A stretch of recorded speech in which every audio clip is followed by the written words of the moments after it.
Good evening, everybody. I'm Damian Green. Welcome to this meeting of the Ideas Network 2030. Thank you all for joining. And tonight we're looking at the tricky and topical subject of immigration. It's not just a hot button political issue here in the UK, but obviously in many countries, in fact, all countries in Europe, and it covers a huge range of issues, legal issues, the ECHR, the European Convention of Human Rights, the Refugee Convention, and other legal issues that confront governments across Europe, but also wider issues, including the demographic pressures facing Europe, the massive migration flows we get from the south, and how those connect with broader structural challenges, both to the economy and societies, particularly in Western Europe. So there are many issues surrounding jobs. There's enough problems with AI, perhaps replacing and displacing many jobs, and also the policy of some countries of effectively using immigration to fill job vacancies is clearly questioned and more than questioned in many countries now. So tonight we have two distinguished contributors who will be addressing those issues, particularly perhaps three basic questions of what can centre-right politicians propose to avoid losing this issue to the populist right? What is the right combination of legal changes and other actions, perhaps the introduction of digital ID, which could be effective? And do we have the capacity? Are we brave enough to design a migration policy that matches demographic reality and the technological change, or are we just stuck managing public fear? And two people addressing these not inconsiderable and difficult questions. I'm very pleased to welcome Nick Timothy, the Member of Parliament for West Suffolk, and for his sins, a former colleague of mine when I was a Home Office Minister, and Nick was an advisor before he became an advisor at Number 10 under Theresa May. Nick and I have gone through many fires together while looking at immigration, and as he's just pointed out before he came on, that could be why we're both bald now. It's that kind of problem, and I'm also delighted to be joined by Vit Novotný, who is a senior research officer at the Wilfred Martens Centre, based in Brussels, and he's the centre's expert on migration, asylum, border control, and migrant integration. So he has done a lot of work over the years on these very subjects. So I will hand over to our experts now. And first of all, sorry, I should say before I start that once Nick and Vit have finished, we will obviously have a question and answer session. So can I ask you, and I'll repeat this instruction, to use the Q&A function, the button at the bottom of your screen saying Q&A. If you can put your questions into that, then I will relay them to Nick and Vit, but I will remind everyone of that when they finished. So that's enough for me. So can I now hand over to Nick to give his thoughts on the subject? Nick, over to you. Thank you, Damian, and it is a pleasure to be working together again. It's been a while and I've missed it, so good to see you. I thought on the three questions we were asked, the first two I think are totally fine and reasonable. It's important for moderate parties of the centre right to make sure that they are secure against the challenge on their right flanks from populists.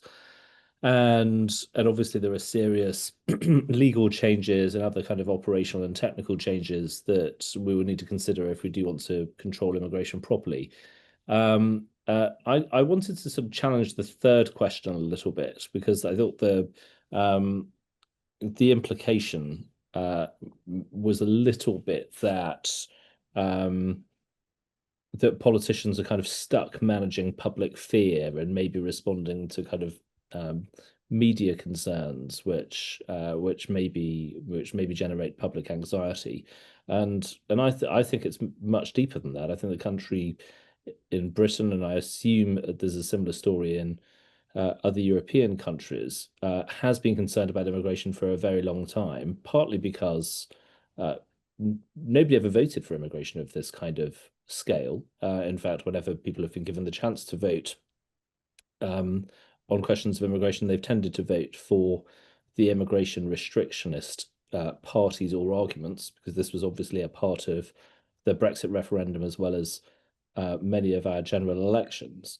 But they've also had to live with the consequences of mass immigration. And I think this is one of these things where, while there's been quite a lot of academic research on both sides of the fence, I would say the public are further ahead and have been further ahead than many of the politicians for quite a long time. And I mean, I think there are, broadly speaking, five main arguments against mass immigration of the kind that we've experienced over the last quarter of a century or so, where I think the public have been telling politicians throughout that they're very worried about these things, and the politicians have tended to ignore them. So the first one is the social argument. In some respects, you would say that a country like Britain has done quite well to manage the very rapid kind of social changes that large waves of immigration bring. Rishi Sunak became Prime Minister, Indian heritage, a Hindu, and nobody really blinked at that.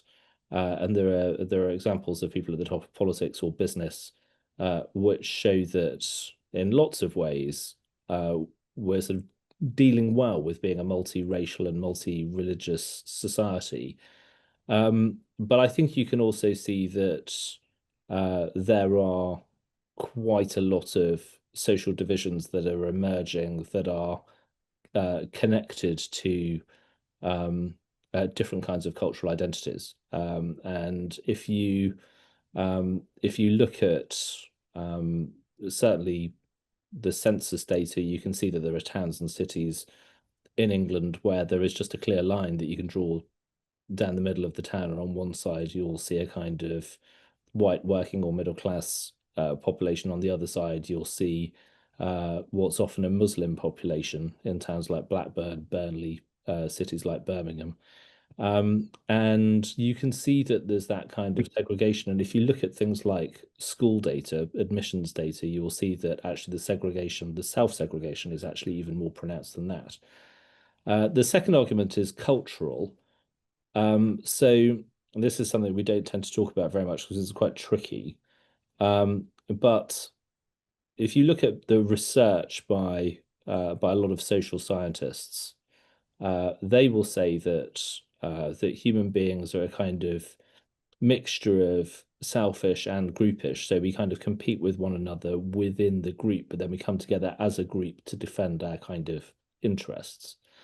Um, and and when you have a when you have a kind of coherent national culture and a shared identity, then a lot of things that we used to take for granted about the sort of sense of solidarity that allows us to be willing to pay for progressive taxation and a welfare system and public services we might not need, but even in extremists to sort of stand and fight with one another against a common enemy may weaken when you lose that kind of shared cultural identity. And I think some of these things are becoming very pronounced now with the way you see the rolling anti-Israel protests in London since the 7th of October, massive increases in anti-Semitism. We're debating things that we never thought we would debate in a liberal democracy, like the return of blasphemy laws and things like that. So there's a cultural factor too.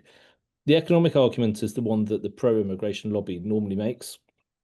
But I think a lot of these arguments are not as strong as those people believe. There's plenty of evidence of job displacement and wage suppression, but there's also quite a lot of research now on fiscal costs broken down by different kinds of profile of migrant.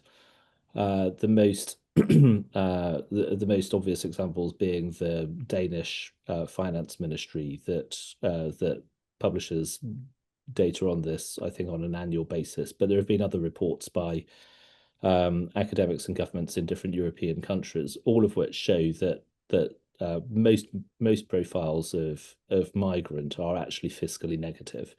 And I think for asylum migration, in British terms, that is the equivalent of £400,000 per person net over the course of a lifetime.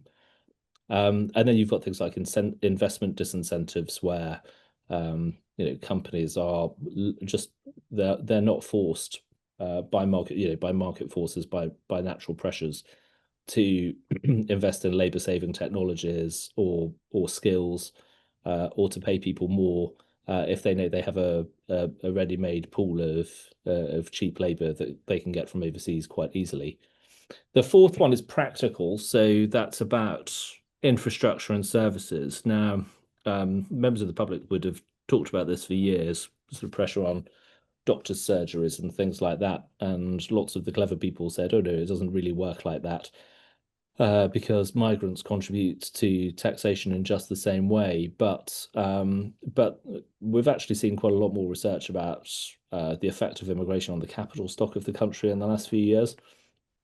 I gave this example quite recently at our party conference, where if you look at the numbers between June 23 and June 24 in England, in the UK, the population grew by 755,000, which is approximately the size of the city of Leeds.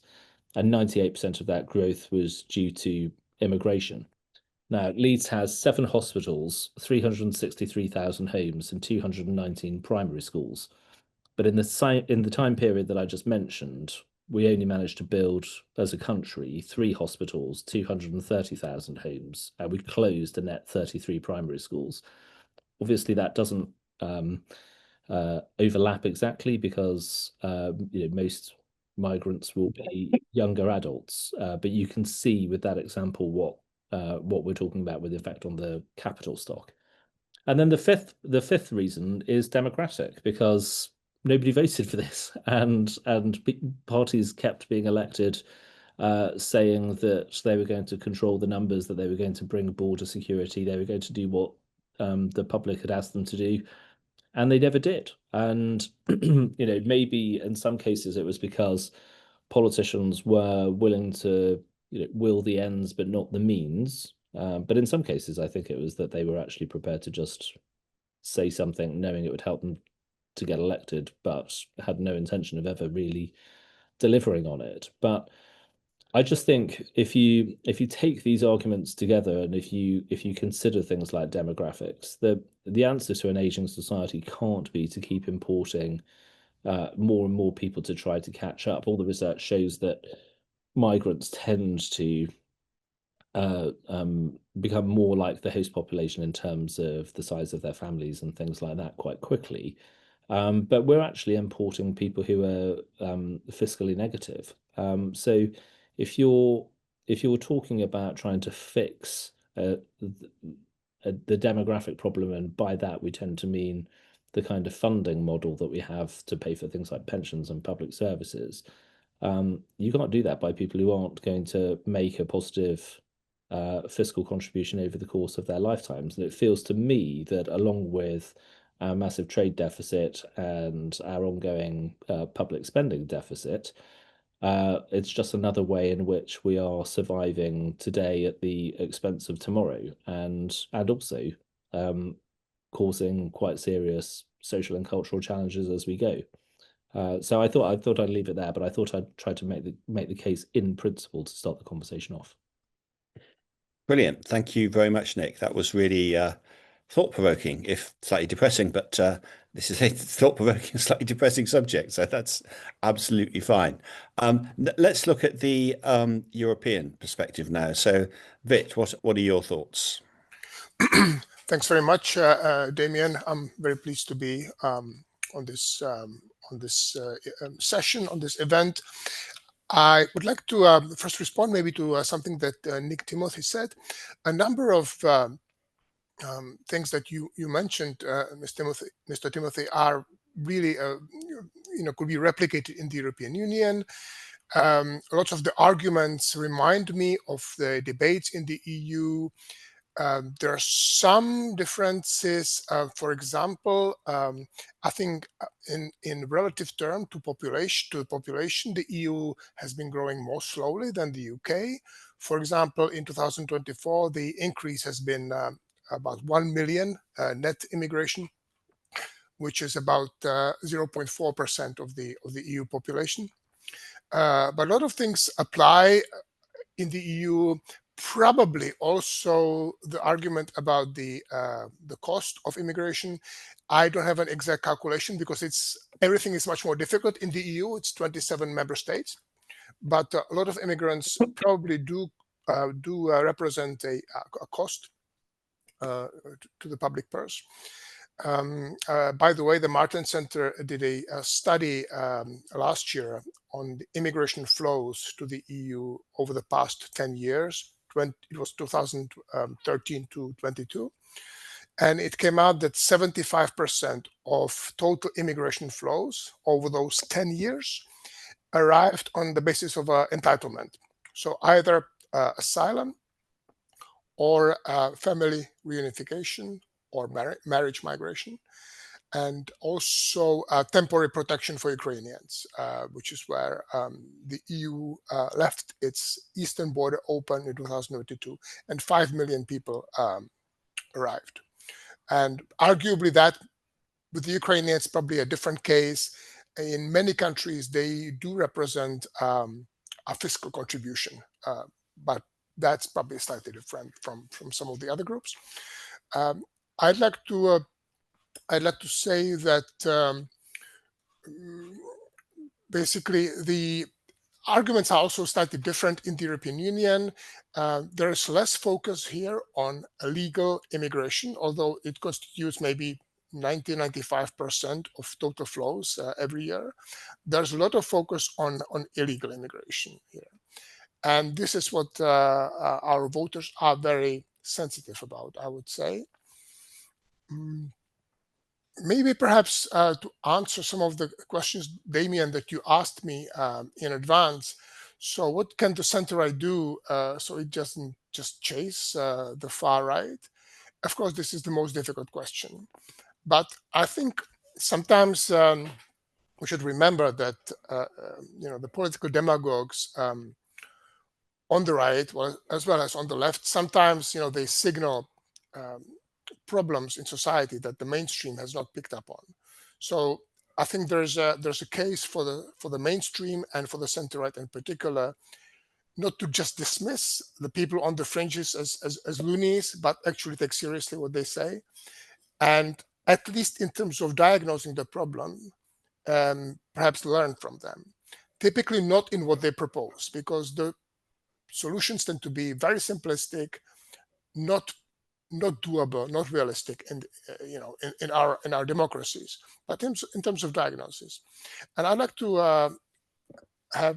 to state a couple of examples here where the center right, sometimes center left, has done a good job on this front. Denmark, that wasn't the center right; it was the socialist who in the 2010s picked up on a problem that was emerging.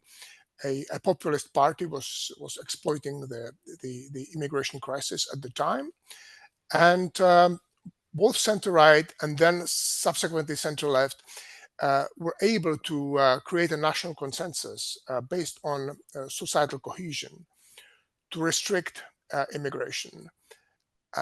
There's some criticism, but this has the wonderful effect of marginalizing the far right. But perhaps the Danish experience is a bit unique because Denmark has a very consensual political system. But perhaps another example, Greece, the center-right New Democracy, Nea Demokratia party, which won an election last time in 2023. It took a restrictive stance on illegal immigration, in that case from Turkey. And it was able to align its campaign with the preferences of its voters as well as of the voters of the far right, and it has been able to capture those votes and win the election. In Poland as well, in 2023, the parliamentary election was won by the Civic Platform, a member party of the EPP, and they did manage. Immigration was not the dominant issue, but they did manage to outperform, so to speak, the party further to the right, the Peace Party, which was quite populistic in its approach. Yet in its rhetoric, the Civic Platform, let's say, was tough enough to actually appeal to the voters. I could give a couple of more examples, but I think we don't have so much time. As far as the ID cards, which is another issue, which I know is quite debated in the UK, 26 out of 27 EU member states do have national ID cards. Denmark doesn't. But I think in the EU, this factor, it's a minor one. Where there are differences in immigration to each individual member state, that's as a result of the attractiveness of the country, the relative wealth, the accessibility of jobs, both legal and illegal, the family reunification legislation, etc. The ID factor doesn't really play a role in the EU. And do we just have to chase headlines?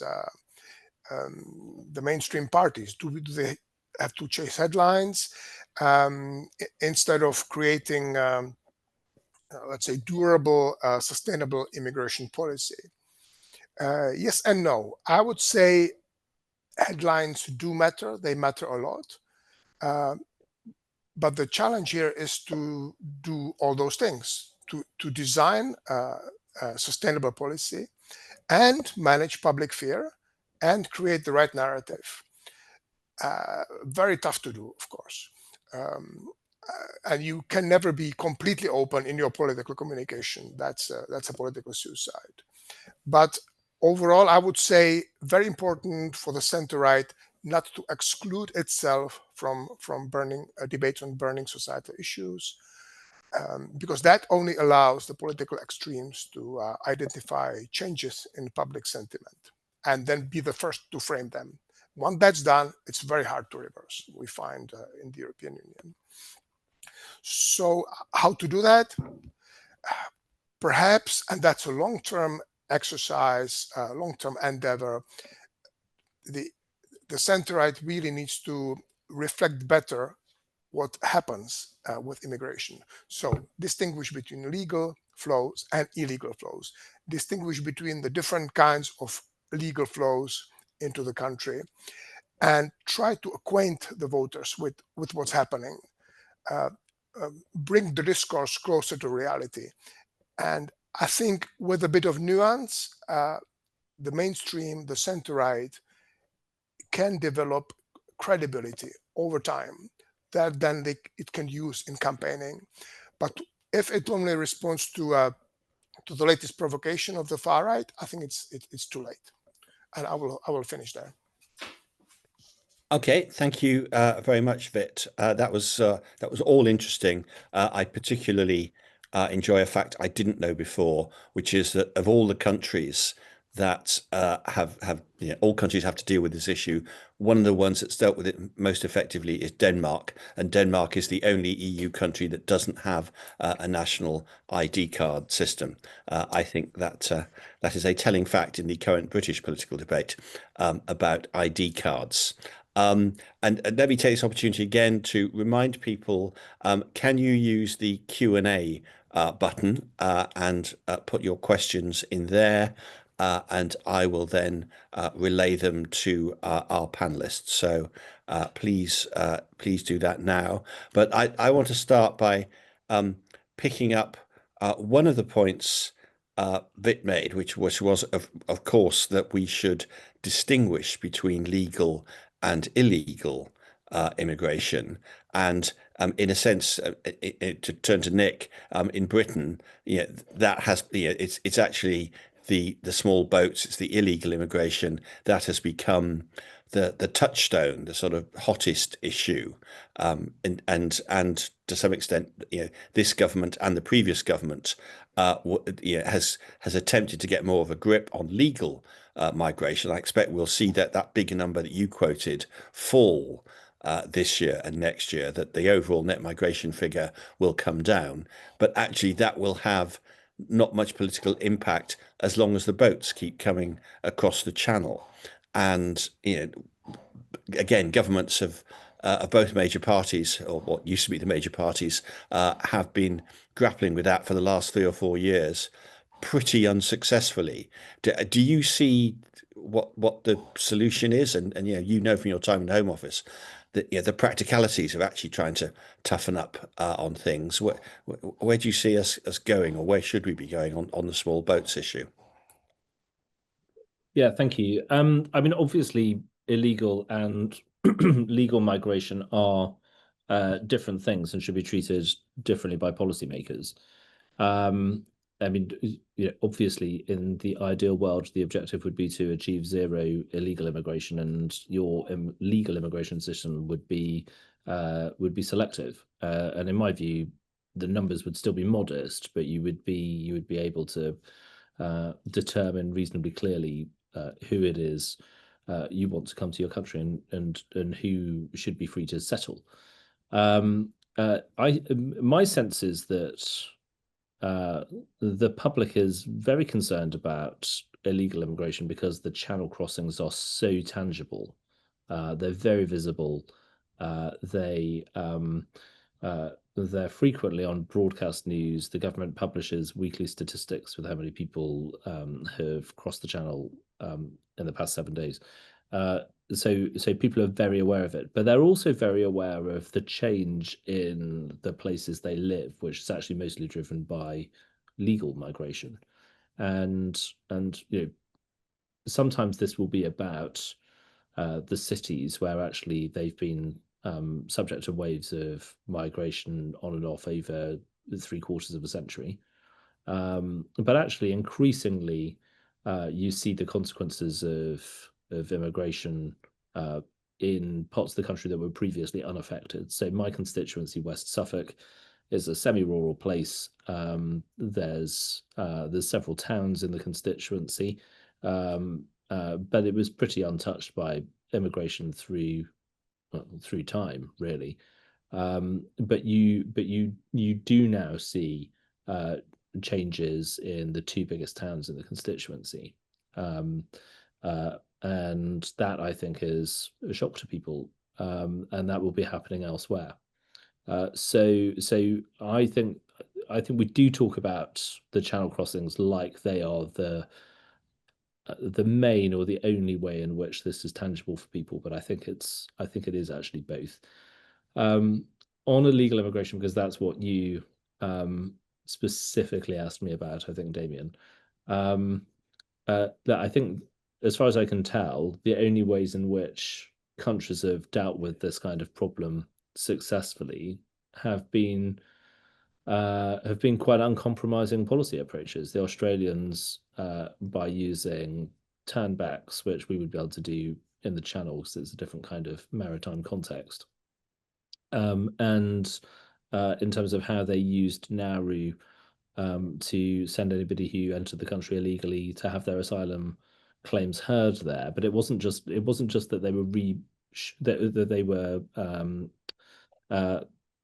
sort of offshore processing the claims. It was that if you then had your asylum claim granted, you were to live in Nauru. You weren't to come to Australia in any circumstances. In fact, if you ever tried to come to Australia illegally, if you ever tried to come to Australia again, if you'd ever tried illegally, you would find that you weren't allowed into the country. You were banned.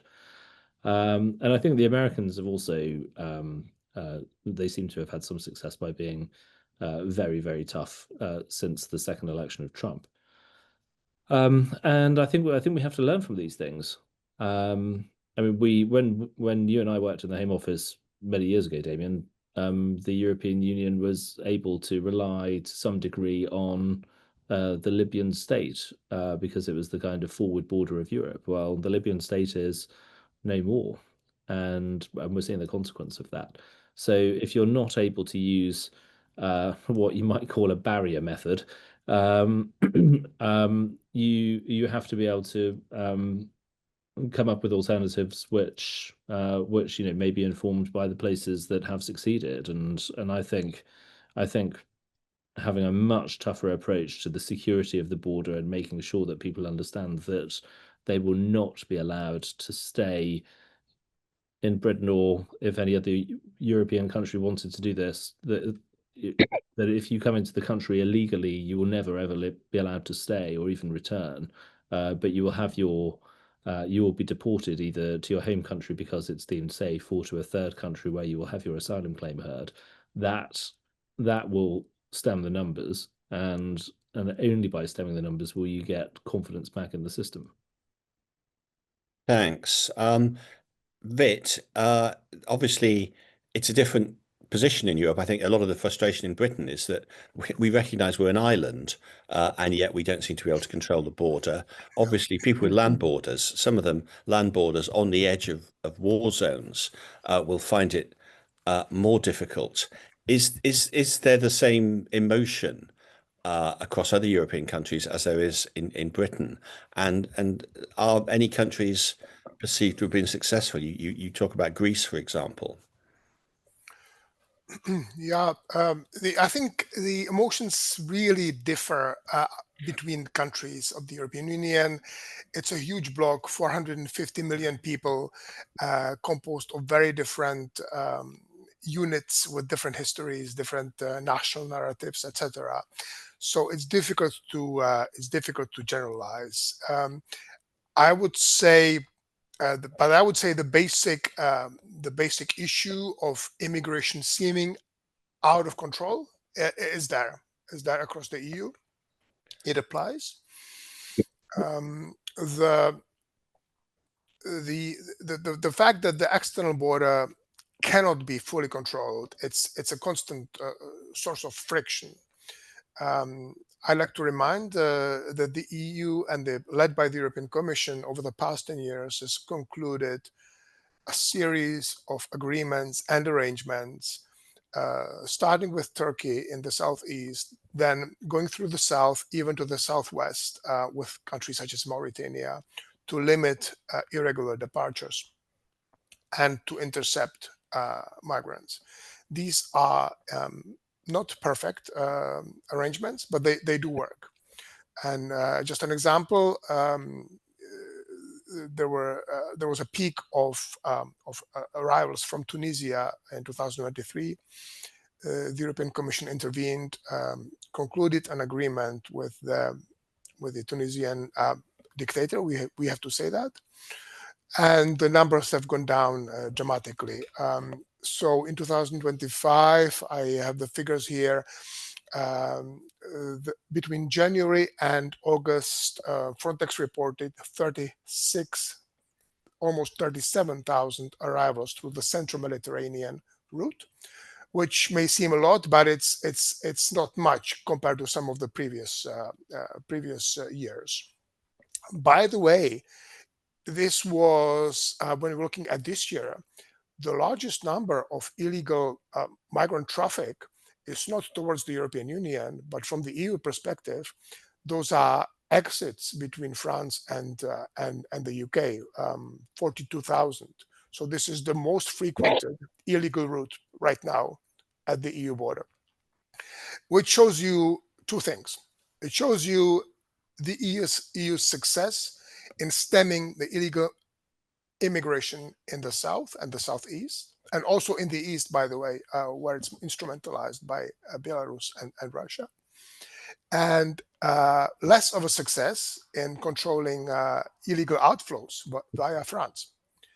And there are many different considerations there. It's a very difficult subject, I think, for both sides, with a lot of taboos, and maybe that's why it's not quite working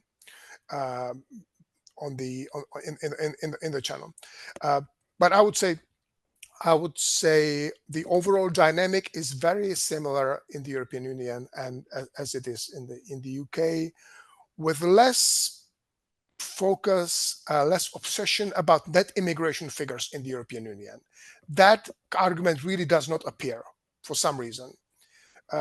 The emotions are driven by images of people crossing illegally, but also by crime in countries such as Germany and France, perpetrated by migrants, first or even second generation. So the debate in that sense is slightly different. Okay, that is a pretty stark fact that the number of people coming across the Mediterranean is now smaller than the number of people coming from France to the UK. I think that's another fascinating fact I wasn't aware of. That's very, very interesting. We've had a comment from somebody on the webinar saying that this gentleman tonight's lived in Sweden for 5 years. And I believe an ID cards are just so practical and easy to use that the arguments against them are pure ideology on the false premise of undermining privacy, which we don't have anyway, and that ID cards would be a good weapon against illegal immigration. Nick, what's your response to that? Well, I mean, so I actually don't have an ideological objection to ID cards, and I've always been open to the idea of some kind of form of managing identity for the purposes of immigration. I'm actually pretty concerned by what the UK government's proposing now, because I think it's actually completely different. I'm not really sure it's about immigration. The main source of illegal immigration is actually is people crossing the channel. Obviously, there's still the issue of people who overstay visas and work illegally, and that is where a conventional system of ID may help. But what's being proposed in the UK is very, very far-reaching. I mean, it is digital and not a kind of conventional card system anyway, but it potentially, and the government has actually said this, goes as far as including provisions to allow you to make payments using the digital ID system, which means that we're very close to things like central bank digital currencies, where I think it's unacceptable actually to allow the state so much power that they could turn off your ability to make any kind of payment, to time limit, for example, certain policy interventions, so that you're kind of manipulated to spend in a particular way at a particular time period, because that might be deemed beneficial by the Treasury. I think that sort of thing, I think, completely changes the relationship between the individual and the state. And Damian will attest to the fact that I'm not an ideological civil libertarian at all. But I do find that proposal very concerning. I thought Vit made this point about Denmark, which is the country that seems to have done the best in the EU of handling illegal immigration. Is I think he said it's the only country in the EU that doesn't have an ID card system. I do understand why you say what you say, having lived in a European country yourself. My wife is from Switzerland. She thinks having an ID card is actually quite helpful in a practical way. People who are used to that, I think, maybe think like that. But I think if you think about the things that governments could be doing to tackle illegal immigration, this feels like a bit of a red herring right now. Vit, you presumably have an ID card living in Brussels. Has there ever been any feeling, as there is in Britain, quite a lot of the objection is it's ideological or principled, whichever way you want to look at it, that this is over intrusive by the state. Is that just not a feeling in most European countries? It is not actually. I don't know anybody who's particularly bothered by having an ID card. I myself, I don't mind. I'm not aware of the state. I've lived in several countries ever misusing that very fact. I mean, if they want information on me, they can get it through many other means. They don't need my ID card, you know, to breach my personal privacy. So I don't know. It's not an emotional debate at all. People are simply used to it. I grew up with ID cards, which you get typically when you reach the age of 15. Um, so I don't know. I don't know. But I just want to say about Denmark, it could be a completely spurious connection between Denmark having no IDs and uh, and preventing the far right in dominating the issue. I wouldn't put much mileage to this argument there.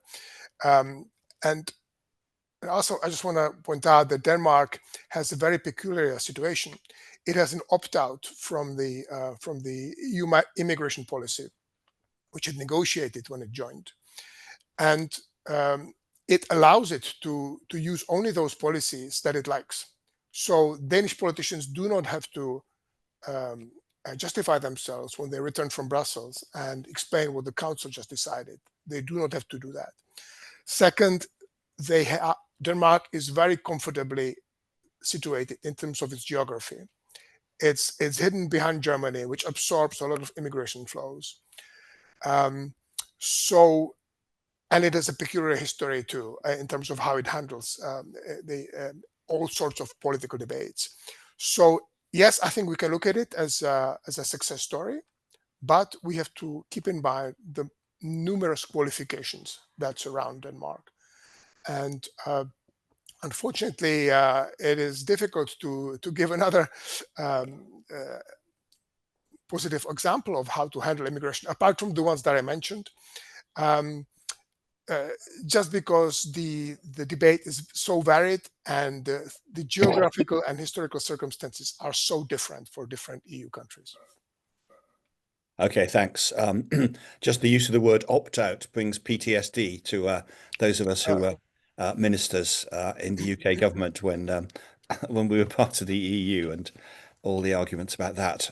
So anyway, let me move on to another much more difficult problem or a contemporary problem that's coming up in the chat as well, which is, if you like, the cultural phenomenon of Islamism.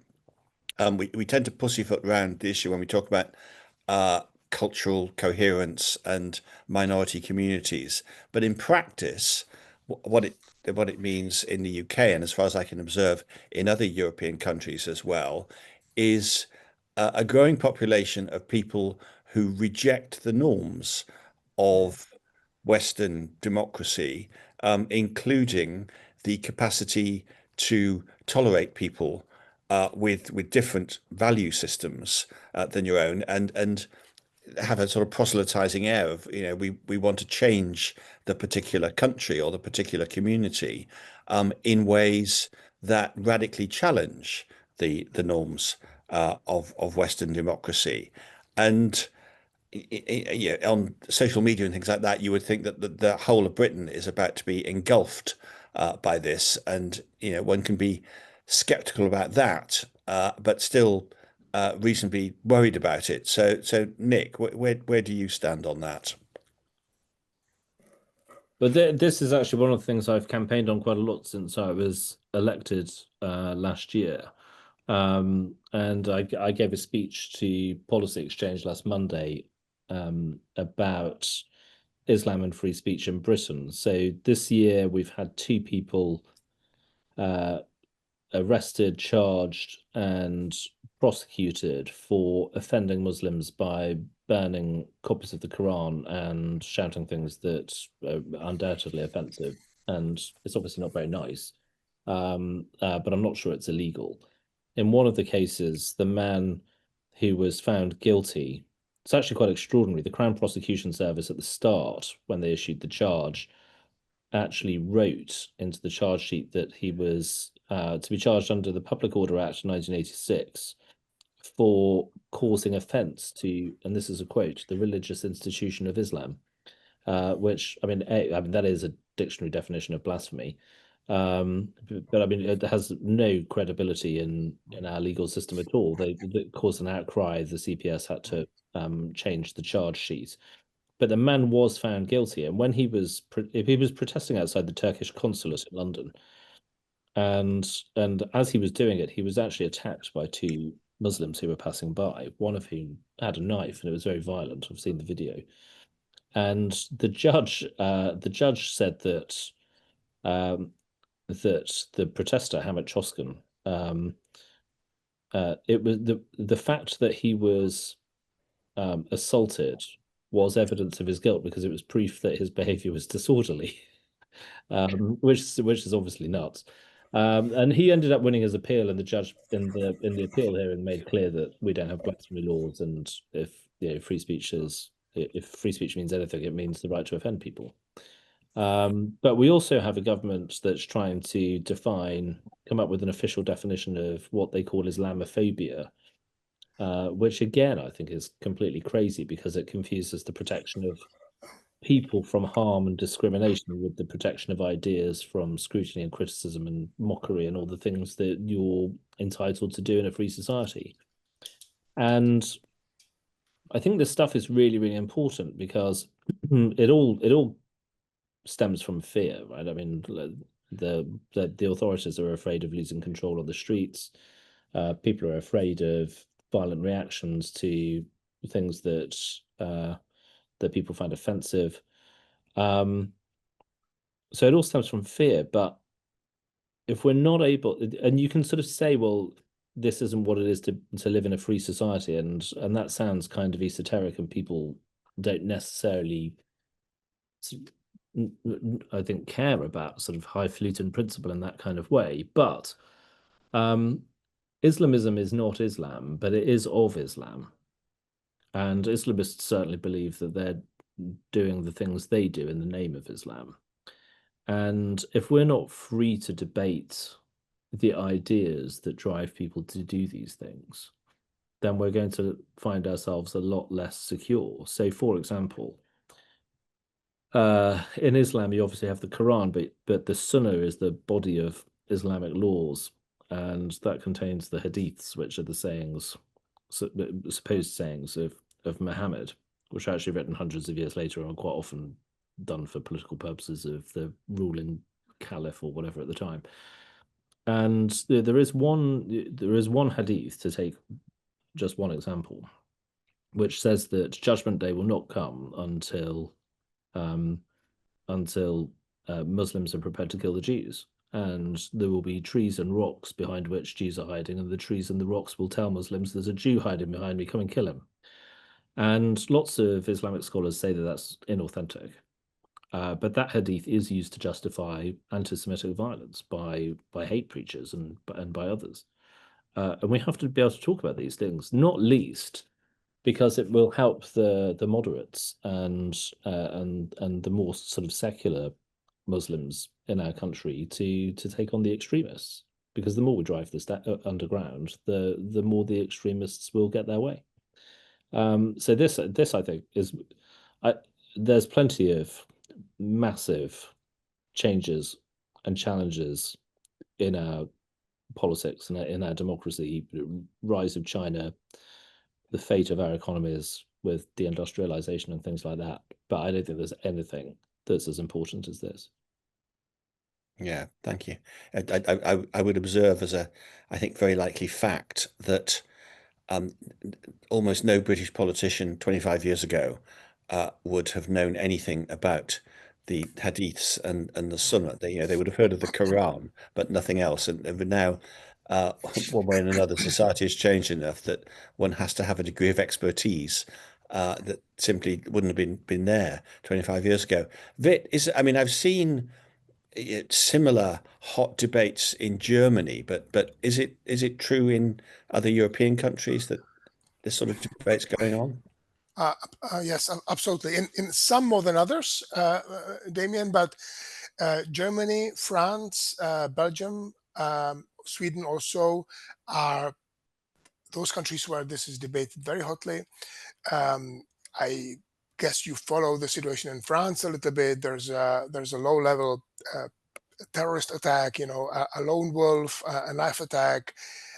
Every week something happens, somebody's injured or sometimes killed, and this really fuels the far right, the Rassemblement National, and just for so long the political mainstream has been unable to tackle this, and now it almost feels like it's too late because the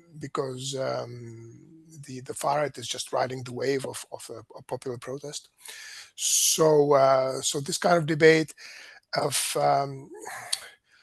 it's not necessarily it's not always, let's say, crime perpetrated in the name of Islam, but it is crime perpetrated very often by people who are not totally mentally sane, but yet they claim to act in the name of Islam, and especially in countries such as France and some parts of Germany, not others.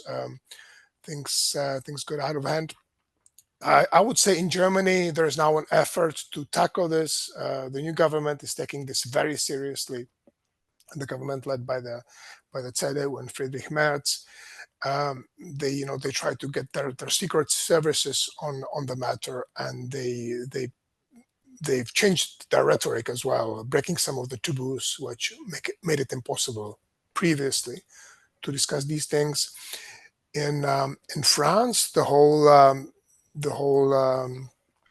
let's say the world of Islamism has a political protector, and that's the far left, which has made an alliance with these people, and the situation there, apart from the political crisis and the budgetary crisis that we are witnessing. So France is also witnessing this problem of identity and no longer able, seemingly, to control all the issues that stem from immigration and secondary, tertiary consequences. Also the violence. Okay, thank you very much. Mhm. We've got 4 minutes left, so I've got one question specifically for Nick, and then a last different question for Vit. Nick, for you, the point's been made. Is it important, how important it is for people that people learn English as a language in their own countries and possibly even learn English history? How important is that as an attraction to coming to the UK as they pass through France but may not be able to speak French? Do you think that's a significant attractor? Well, I think it's undoubtedly one of them. I mean, I think there's lots of pull factors for the UK. We have an open labour market. We've got public services that are free at the point of use. We've got schools that don't ask questions about the legal status of kids' parents. It's not difficult to work here illegally. We've got big diaspora communities, so people linking up with families or at least, community networks, that kind of thing. The English language is undoubtedly part of it. And so I think is the sense that that actually you can come to England, you can get a house, you can claim benefits, and those kinds of stories. You see that documented in the accounts of the Channel crossers, and also in the traffickers who sell them the idea of Britain. In fact, there are some pretty unpleasant examples of that too, where the traffickers sell them an idea of Britain which is based on how easy white women are and that kind of thing, which is pretty grim. I think there's a whole range of pull factors, and you can't undo lots of them. Lots of them are actually just it's the flip side of strengths of ours. And we wouldn't want to undermine those. But you have to, there's a cricket phrase about controlling the controllables, and we have to control the controllables. And to me, I think it is possible to fix this problem if we are prepared to go as far as we need to in that respect. But so far, I don't think as a country we have been willing to. Sorry, when I say as a country, I really mean governments haven't been willing to. Yeah. Okay. Thank you.